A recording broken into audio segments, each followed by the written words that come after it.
We've got the contractors here doing the install for our solar system. Yay! We've run into some fun difficulties so far, challenges. Nothing that's going to make the project impossible, but we're working it out.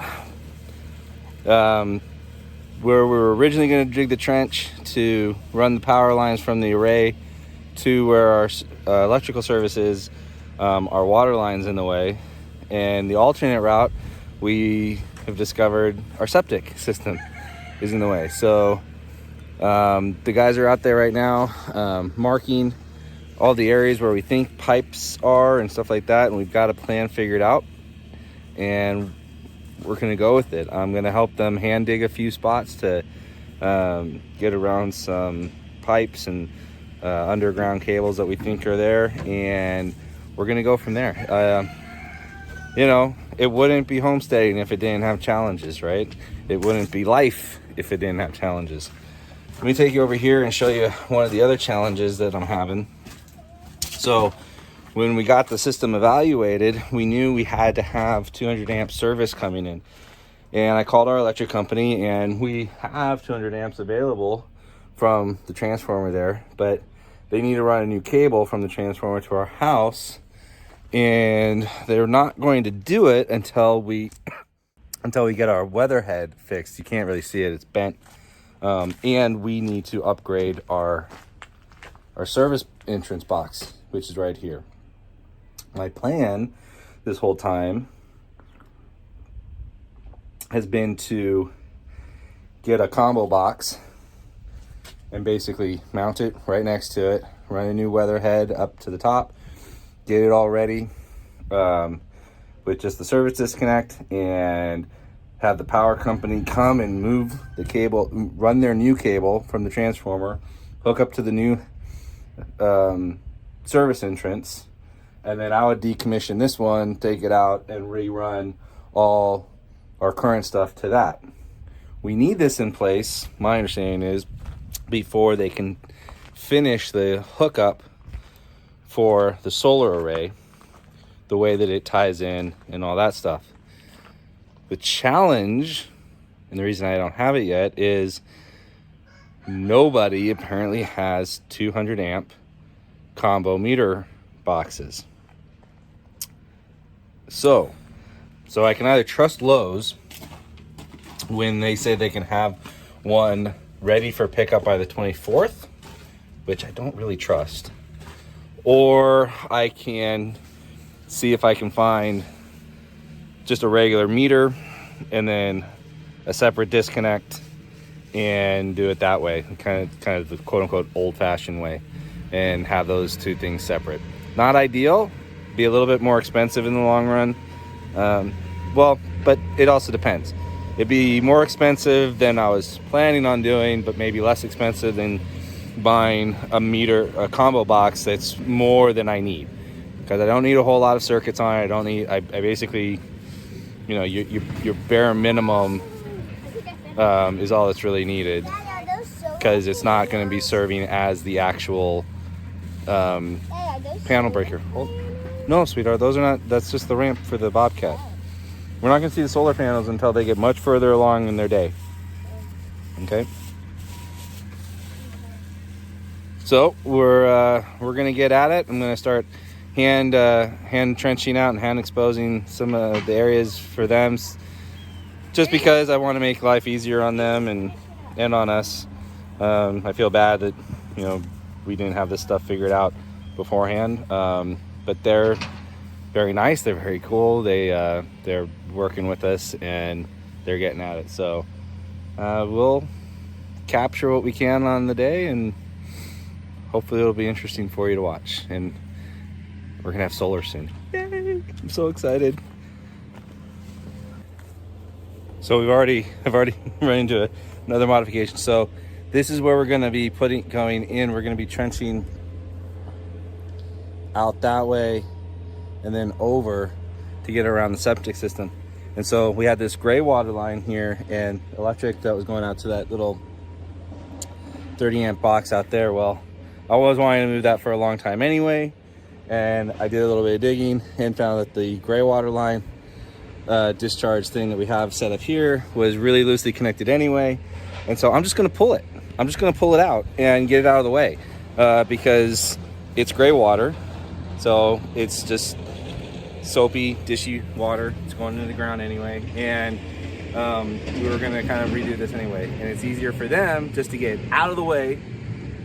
So that's what we're gonna do. And that's what I'm doing now.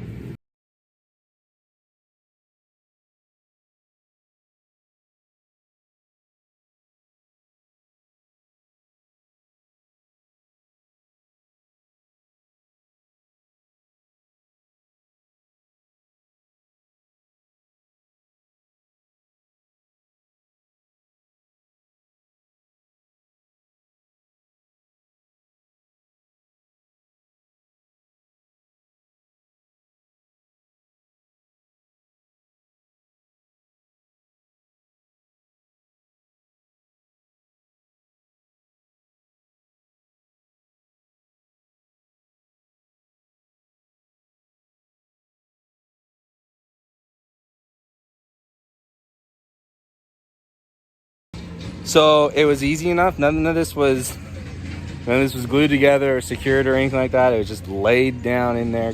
Good old country plumbing. So it was easy enough just to pull up. And I opted for that for two reasons. One is we may want to redo this, do something different with it. And the other big reason is because I want to just get it out of the way for them to do their trench work on our solar array. Now we don't have to worry about them hitting a buried electric cable or a water line or discharge or anything like that. They can just come trench right on through here. Don't have to waste time hand trenching or waste more time hand trenching. And that is a good thing. You can see they're getting started over there. They've already got this part trenched out here. Going along that way. Looks like they've gotten past our septic area. We'll go take a look at that in a little bit when I start working on that. But that part of that's done. They're working on their setup. Good progress out there. Getting the solar array set up. I'm doing horrible camera work. But they're getting the trenching done, getting all the wires for that lay in the trench, run through the conduit that they're gonna bury, and they're getting the post holes dug and moving right along. All right. So today was one of those kind of weird days where I don't feel like I was being very productive, yet it was a very productive day. Not necessarily because of anything I did, but just things were getting done a lot. So I don't know how well you can see that. You know what? Let me turn it around. Solar system starting to go in.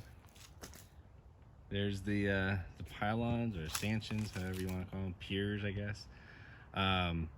They couldn't finish today because I guess one of their cross members got cut too short at the factory, so they're gonna have to come back and finish up tomorrow. But they, as you can see there, they got the trench all back filled in,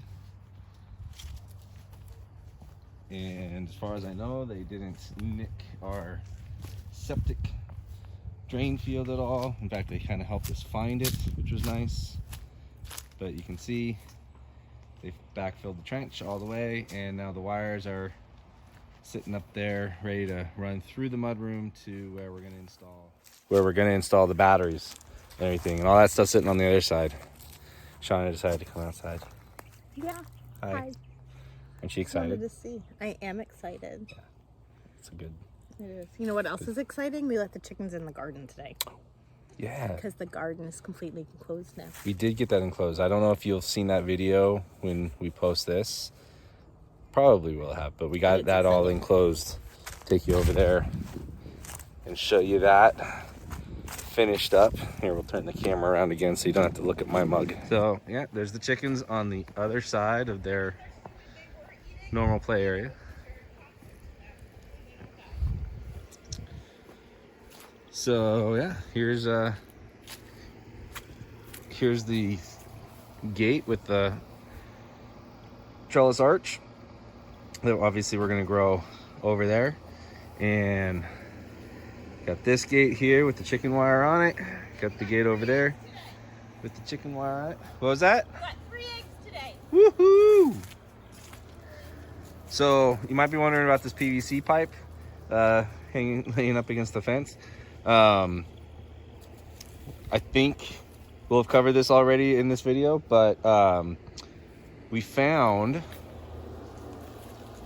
that let's come over here, maybe easier to see. So this area here was our surface discharge for a gray water line. Gray water is, for those who don't know, it's water that goes over your body, not out of your body. That's the big distinction. And we pretty much knew where that was feeding from. I think I showed you this all earlier. These two pipes. It was part of a mystery as far as, was this tied in with our septic? We now know that it's not.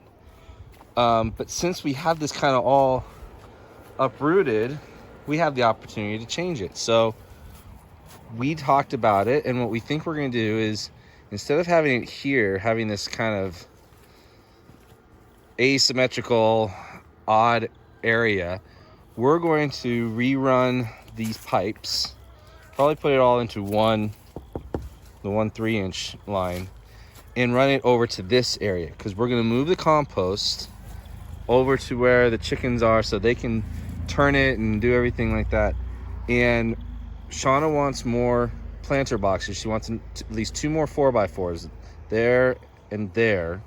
We're going to take out this shrub, and we're going to basically put in a dry well right in here. For those who do not know what a dry well is, dry well is used in various drainage applications, usually when you have a lot of runoff from a roof into a yard, and it kind of maybe plateaus and doesn't have a good place to go. A dry well is basically a big hole in your ground. You create a big void. There's many ways you can do it. Go look at YouTube University or the Google Sphere, and you can find all the different ways to do it. They make basins for it with perforated outlets or with bigger outlets, but really all it is a hole. You dig a big hole and then you fill it with rock. If you're using a basin, you don't necessarily have to fill the basin with rock, but you want to put some gravel in the bottom and then big drain rock, and then you backfill that and you run your pipes in your drainage to that. And what that does is it gives a place for the water to rush into and collect, so that it's not saturating your lawn, and then it slowly leaches out from there. So it's not too dissimilar from how a septic tank works with your poop.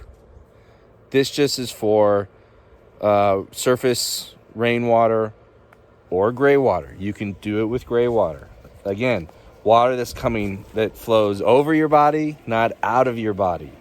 So we use detergent that is safe for this purpose. It's biodegradable. It breaks down. It doesn't have harsh chemicals or anything like that.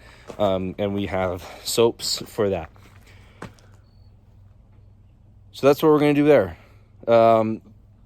Walked over here because I want to show you, here's our big pallet full of the rest of the stuff we need for the system. So our batteries are here, our controllers, inverters, all the things we need for that. I don't think our generator's part of this set. Doesn't look like it. And we'll have to double check when that's coming and how that's getting installed. But this is the bit that's all going to go in here. So let me walk you through this fun. And I think I've done this a little bit before.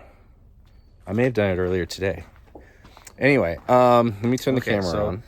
There's our current power box. Our current meter is right there.